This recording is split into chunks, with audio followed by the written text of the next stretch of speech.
Welcome back to demon explanation में आपका स्वागत है। जहां से एपिसोड खत्म हुआ था वहीं से एपिसोड स्टार्ट करते हैं। फैंगनिंग एक रेस्टोरेंट पे खाना खाने के लिए बैठा हुआ होता है और वहाँ पर लगा के कहता है, अंकल जैंग क्या मेरे नूडल्स तैयार हो गए हैं। ये सुनते ही अंकल जैंग नूडल लाते हुए कहते हैं, फैंगनिंग आज तुम जल्दी आ गए। वैसे आमतौर पर तुम जब आते जब मैं स्टॉल बंद करने वाला होता हूँ। फिर फैंगनिंग हंसते हुए कहता है, मॉर्निंग में कुछ हुआ था इसी वजह से मैं जल्दी आ गया। वाह, इस नूडल में हरी प्याज और मसाले भी डली हुए हैं और खास कर बात इसमें धनिया नहीं है। ये तो बहुत अच्छी बात है और इस नूडल में बहुत अच्छी स्वादिष्ट खुशबू आ रही है। इससे खाने में बहुत मजा आएगा। और अंकल जेंग थैंक यू नूडल्स के लिए। यह सुनते ही अंकल जेंग कहते, ठीक है तुम्हारा मुंह काफी मीठा है। मेरे बिजी होते ही तुम धीमे धीमे खाना खाना, ठीक है। फिर वह चॉपस्टिक से नूडल्स खाते हुए कहता है, जांगली तुमने कहा था कि सोल एनर्जी खाने के बाद तुम्हें एनर्जी पर्याप्त नहीं थी। फिर जांगली कहती है, हाँ मैंने बहुत सारी शक्ति खो दी है। यदि तुम चाहते हो कि मैं अपनी सारी शक्ति जल्दी से रिकवर कर लूँ तो तुम्हें सोल पावर एब्जॉर्ब करना होगा। फिर फैंगनिंग कहता है, तो फिर तुम्हें कौन सी तरीके से शक्ति वापस मिल सकती है।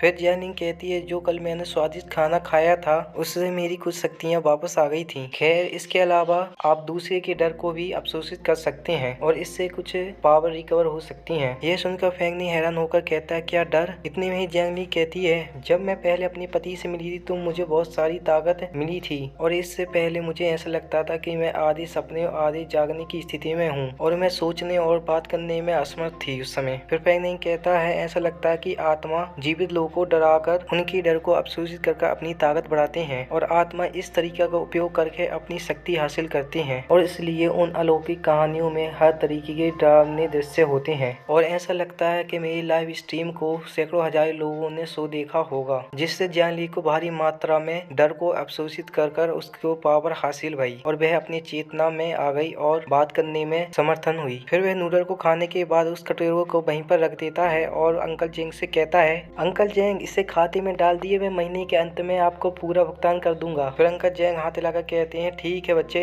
अगली बार दुकान पे आए और जब तुम्हारे पास समय होगा तो मेरी मदद जरूर करना। यह सुनते ही फैंगनिंग जाते हुए संगले में कहता है, ठीक है। फिर वह घर पर बैठकर अपने मोबाइल में कुछ देख रहा होता है और मन में कहता है, यदि लाइव स्ट्रीम अच्छी है तो इसमें सामान्य इफेक्ट होने चाहिए और मुझे कहना होगा कि वह पहली बार है कि वह मोबाइल का उपयोग कर रही है और उसने मोबाइल को अच्छी तरीके से नियंत्रित करके अपने जादू का उपयोग करके बहुत अच्छी वीडियो शूट की है। और यदि इस वीडियो को पोस्ट कर दिया जाए और कुछ कमेंट जोड़ दिए जाए तो यह दूसरी वीडियो हिट हो जाएगी और यह वीडियो बहुत सारे व्यूवर्स को डरा सकती है और जाने इन सभी व्यूवर्स के डर को अवशोषित कर लेगी और उसकी शक्ति दोबारा से वापस आ जाएगी। फिर फैंगनिंग मोबाइल को देखकर कहता है, डायरेक्टर की टीम ने बहुत अच्छा काम किया था, इसलिए उनके साथ आगे जाकर कोऑपरेट करना अच्छा रहेगा। फिर वह फोन को फेंक कर जांगली को आवाज लगाता है, जांगली। और जांगली मस्त आराम से गेम खेल रही होती है और अपना नाम सुनते ही जांगली फैंगनिंग के बहुत तेजी से करीब आ जाती है। फिर वह बहुत ही सरल तरीके से कहती है, मेरे पति मैं खुश नहीं हूँ, तुम हमेशा मुझे इस तरीके से बुलाती है, मुझे यह बहुत अजीब लगता है। फिर फैंगनिंग बहुत अजीब सा चेहरा बनाकर कहता है, फिर मैं लेयर का हूँ। यह सुनते ही जांगली बहुत ज्यादा खुश हो जाती है और कहती है, तुमने बहुत अच्छा किया मेरे हस्बैंड। और फैंगनिंग अपना पसीना पोंछते हुए कहता है, यह मेरे लिए बहुत ही कठिन है। लेयर वह जिससे हम कल रात एलिमेंट्री स्कूल में मिले थे। यह सुनते ही जांगली कहती है, वह बहुत ज्यादा डिलीशियस था। यह सुनते ही फैंगनिंग कहते हैं, हाँ वह डिलीशियस लड़का, क्या तुम्हारे पास उससे छुटकारा पाने के लिए कोई तरीका है। यह कहते हुए मन में कहता है, वह वीडियो कंप्लीट नहीं थी। यदि मैं कैंपस में एंटर हो सकता हूँ तब मैं ह्यूआन एलिमेंट्री स्कूल के बारे में अच्छी तरीके से इन्वेस्टिगेशन करूंगा और पूरी कंप्लीट सीरीज बनाऊंगा जो प्रिंसेस टॉम से भी अधिक लोकप्रिय वीडियो होगी। और सबसे महत्वपूर्ण बात, मैंने लोटस से वादा किया कि मैं उसकी मदद करूंगा, इससे कोई फर्क नहीं पड़ता कि कारण क्या था। मैं यह जानना चाहता हूँ कि ह्यूआन एलिमेंट्री स्कूल में क्या हुआ था। फिर जांगली कहती है, मैं अभी अच्छी स्थिति में नहीं हूँ और मुझे हेयर पेन भी खोजना है। फिर फैंगनिंग एक्साइटेड से कहता है, क्या ये वही हेयर पेन है जो तुमने पहले उल्लेख किया था, क्या तुम्हें याद है कि वह अभी कहाँ पर है। फिर जांगली कहती है, मैंने बहुत सारा स्वादिष्ट खाना खाया जिससे मुझे कुछ याद आया है। आधे साल पहले मेरी किसी ने हेयर पिन चोरी कर ली थी और मैं उस समय में बस नियति पर भरोसा करती थी और होश में आने से पहले मैं कभी कभी राजकुमारी के मकबरे के पास दिखाई दिया करती थी। यह कहते हुए वे दोबारा से फैंगनिंग के हाथों को पकड़कर आंखों में आंसू लेकर और प्यारा सा चेहरा बनाकर कहती है, मेरे प्यारे हस्बैंड उस हेयर पेन को खोजने में मेरी मदद करे, वो मेरे लिए बहुत महत्वपूर्ण है। फिर फैंगनिंग उसके सिर को सहलाकर कहता है, यदि ये तुम्हारे लिए बहुत महत्वपूर्ण है तो हम इसे खोजेंगे, भले ये 1 वर्ष हो गया हो, और आप हेयर पेन के साथ उस व्यक्ति को हरा सकते हैं। फिर जियांगली कहती है, मुझे यकीन है अगर हेयर पेन मिल जाए तो मैं उसे खा सकती हूँ। फिर पेंगलिन कहता है, मुझे नहीं पता कि हेयर पेन कैसी दिखती है और उसे कैसे खोजेंगे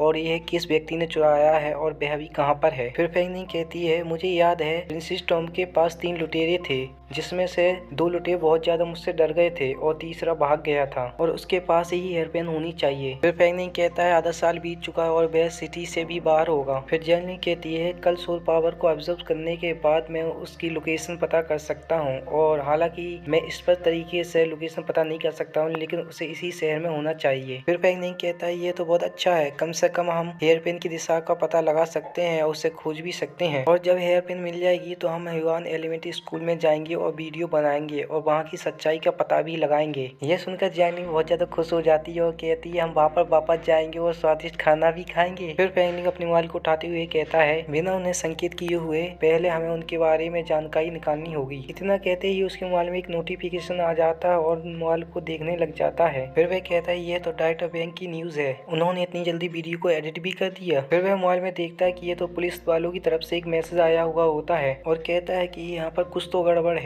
किसी को दुर्भावनापूर्ण चोट पहुंचाने की गंभीरता इतनी हो सकती है कि पुलिस वालों ने ग्रुप में मैसेज भी भेजा है उन लोगों को वार्न करने के लिए, और ऐसा महसूस हो रहा है कि दुनिया हाल ही में बहुत ही अजीब होती जा रही है। मेरे प्यारे दोस्तों, आज के एपिसोड यहीं पे खत्म होता है। नेक्स्ट एपिसोड देखने के लिए चैनल को सब्सक्राइब करें, लाइक करें, कमेंट करें और शेयर करें, और कमेंट में जरूर बताएं कि ये एपिसोड आपको कैसा लगा है। फिर मिलते हैं दोस्तों नेक्स्ट एपिसोड में। और यदि आपको फ्री फायर गेम खेलना पसंद है तो क्लाइमेट प्लेयर चैनल पर जाए और वहाँ पर मैसेज में अपनी आईडी लिखें, जिससे आप हमारे साथ गेम खेल सकते हैं और हम भी आपके साथ गेम खेल सकते हैं।